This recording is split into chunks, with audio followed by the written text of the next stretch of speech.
Hi everyone and welcome back to my booktube channel Lisa in Bookland. Today I'm going to bring you a full book review of this book, In Memoriam by Alice Winn. I absolutely loved this book. I think it's my favourite book of the year so far. So yeah, I said I'd do one of these not too common full book reviews that I do, but for the books that I do them for, it tends to be ones that I enjoyed an awful lot. And I just don't think I'd be able to fit everything I wanted to say about this book into a normal wrap up. So this book was published earlier this year, so it's a relatively new release, and I'm delighted to have this lovely hardback copy, which definitely did catch my eye both for the photograph and just the colour. I think it's beautiful. So ever since I heard this first mentioned on BookTube, really, I've been intrigued to read it, and it definitely didn't disappoint. So the story starts in 1914 with the two main characters. They're called Henry Gaunt and Sidney Elwood, and they're at this posh boarding school in England called Pre-Shoot.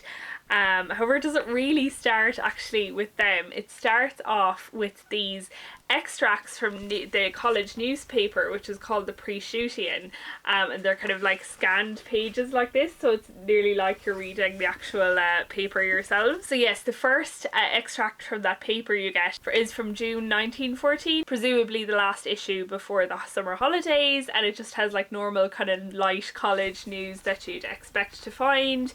And the author says at the end actually that these were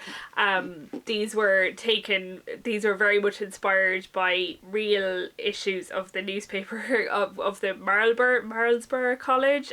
But yes, I particularly liked this one. A notice by a student: would the person practicing Bach's well-tempered clavier 6 times a day on the piano near the old reading room kindly learn a new piece? Sincerely, a musically frustrated gentleman. So it's just full of little, I suppose, nice items like that. And then there is the declaration of war by Britain, and that happened in August that year.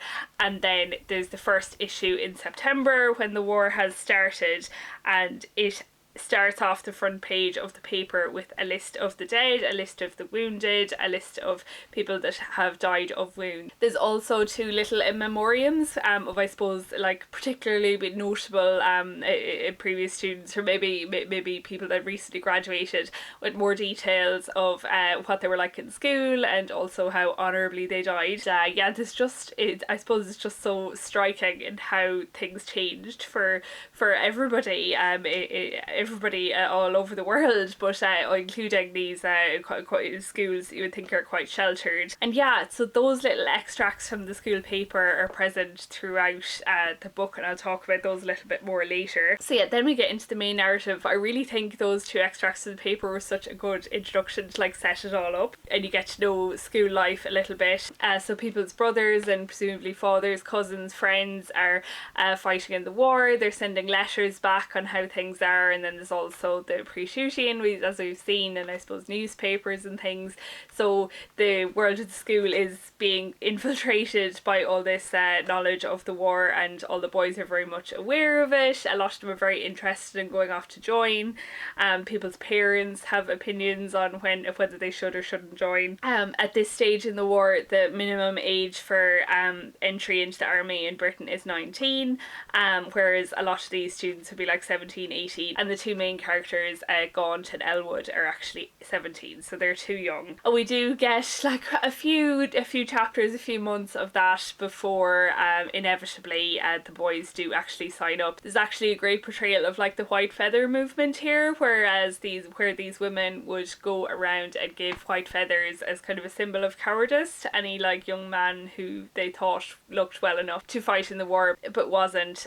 So a lot of the school, but so some of the schoolboys in this book are affected by that as well. Inevitably, the 2 main characters do go off to war, starting off with Gaunt, who actually has German heritage. So his family ask him to sign up because they're afraid of like anti-German rhetoric or like accusations going around. So that's obviously a very complicated situation for him. So he goes first, but against Gaunt's advice and against his pleading, Elwood actually follows him. So I haven't touched at all in what is an extra aspect to this book, is that the 2 main characters, Gaunt and Elwood, have feelings for each other and have had for a long time, but it's complicated, of course, not only by the time and place, but also by their like different personalities. So Elwood is very popular in school. He's kind of a poet. he's very more, I suppose, a little bit more open about who he is, whereas Gaunt is very introverted. He's like a prize boxer. He's he's just a different type of personality. Like Elwood has had like serial relationships with other men, whereas Gaunt's story is a little bit more complicated, and that's just absolutely brilliantly told. Like, they're two of them were such excellent characters, and just the complexities of their relationship is really beautifully written. It's really helped as well by the fact that the perspective it's told from both of their perspectives, really, and you kind of go between them quite seamlessly. And there's also like frequent flashbacks, like they're very seamlessly in the plot. Like, it's not like you get one chapter in the past, one chapter in the present, and they give you a really full idea of their relationship, even though you're joining them quite late in the day, really, when they've already known each other for years. So yeah, that relationship, I think, brought an extra dimension to something that otherwise might have been quite a conventional war novel. But yeah, I just really liked it. It might sound a bit strange to say, but I think I nearly preferred reading about how it affected other people in their wider social circle. I don't want to give any spoilers, but like I say, they have such complicated pasts, I suppose, and I just found it really interesting to look into, especially given the time that it was, when homosexuality was obviously a crime. I hope that makes sense. I just thought that was done really well. Really throughout the book, like, not just about that, like about the war, about everything, there is this really strong feeling of this like old boys network. Like, the people that went to this school but also other schools, they all knew their cousins, fathers, they were all interconnected from the same kind of social classes. They all, I don't know, how go to parties in summer and stuff. So it's very frustrating for us to read in the 21st century that these group of people like controls everything. But at the same time, it does lead to all these connections, and you keep meeting people that you have met, that they've encountered in school or that they've talked about.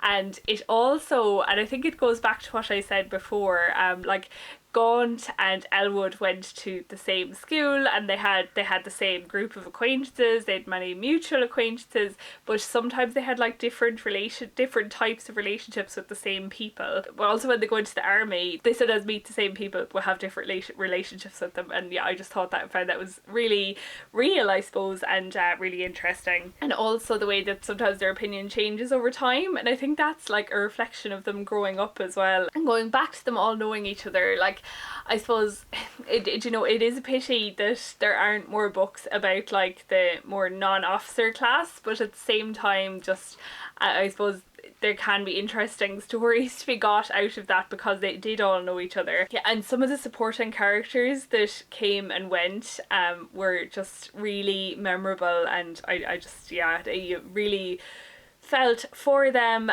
You'd be waiting for their names to appear again, wondering what happened to them, and actually the way that like reproduction of the Pre-Shootian appeared every so often, it gives you like the very vaguest idea. Like, obviously nothing as heartbreaking as looking for real names, but it gives you the very vaguest idea of what it must have been like for people to be scanning the pages of newspapers and things looking for a familiar name, or recognizing acquaintances, or like, God forbid, looking for your family member or friends or something. It's just, yeah, it's just it's hard to imagine in the days of like instant communication finding out bad news that way. Obviously there were telegrams and stuff as well, but they wouldn't send telegrams to everybody's entire group of acquaintances. And that like reproduction of the newspaper was so effective, obviously, after major engagements like the Battle of the Somme, which just went on for pages and pages, so many In Memoriams, and that whole feeling that whole groups of society are gone, which obviously was a real thing as well, especially among the officer class, I believe. I think they did disproportionately die a lot, and like you really can't think about it enough, like how young these people were and how fast they had to grow up. There's a bit of unreality to it.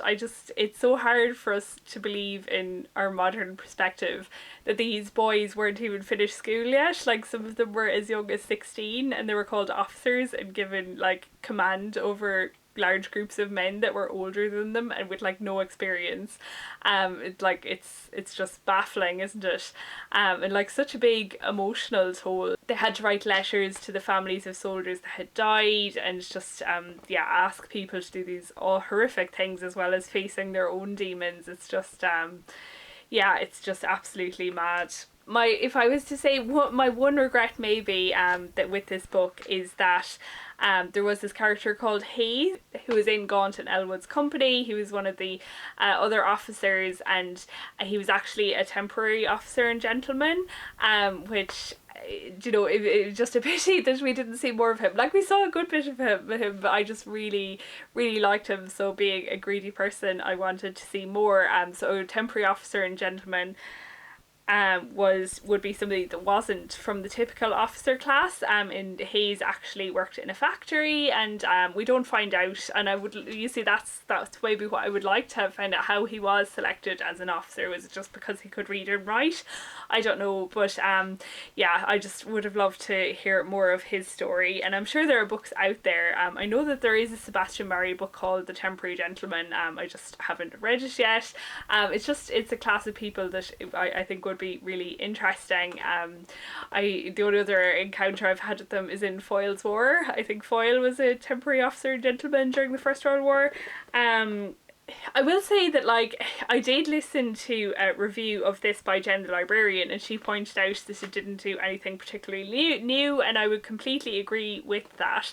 But I think it did so much, and it did it really well. Even if it wasn't novel, it still made me happy. I did recognise the influences of, I wouldn't say I've read lots of First World War fiction or even know an awful lot about the First World War in general, but I in particular obviously recognised, so there's a very, very obvious like mirroring of a scene in Journey's End, and I was like, and then like when it turned out Elwood was such a poet, I was like, this seems kind of familiar as well. And it definitely was drawing very heavily on Siegfried Sassoon's life, but I was really happy to see that those were acknowledged at the end. I suppose there is a bit of, like, from a time period that has been written so much about, it's kind of hard to find a completely new novel storyline. For example, like, it does show the horrors of the Western Front really well, but I do think that I thought that the Sebastian Barry's A Long Long Way was much grittier, but he didn't do the character stuff nearly quite so well, I think. As much as I like the characters, like, I mean, this book had all of that, but with a gay relationship thrown in that was shown really effectively, and then the school element thrown in, so I just thought it was just a really good combination of really good things, which led me to love it so much. Something I didn't even mention in my review was that there was actually a really great section in this set in a German prisoner of war camp. I don't think I've ever come across any representation of German prisoner of war camps in the First World War before. Again, I have not read a lot of books set in this period, but yeah, just the little bit of German perspective, including that the conditions were actually very difficult for German soldiers as well.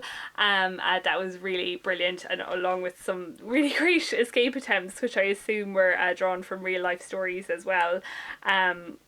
So yeah, it just covered so much ground, I think, and just, yeah, it was just such an excellent book, and I can't recommend it enough really if you think you might like it. I think this is the favourite book I've read this year. I read it in 2 sittings over a weekend, half on Friday night, half on Saturday night. It was one of those books that you find it really difficult to put down when the chapters are quite short, but the stakes are so high and you're so involved and close to the characters. Just, yeah, you just want to keep speeding through it. It's a debut as well, which is really impressive. I'll definitely be looking forward to anything else that Alice Winn writes. It did give me a book hangover, as in I put this down and couldn't really decide what to read next. I did decide on a non-fiction because I just couldn't think of any fiction book. I was like, do I want to read more about the First World War, or it won't be as good as this?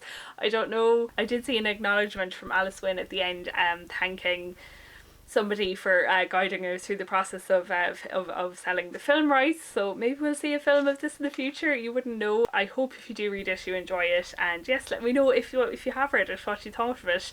And yes, thanks for listening, thanks for watching, and I'll see you next Thursday for my next video.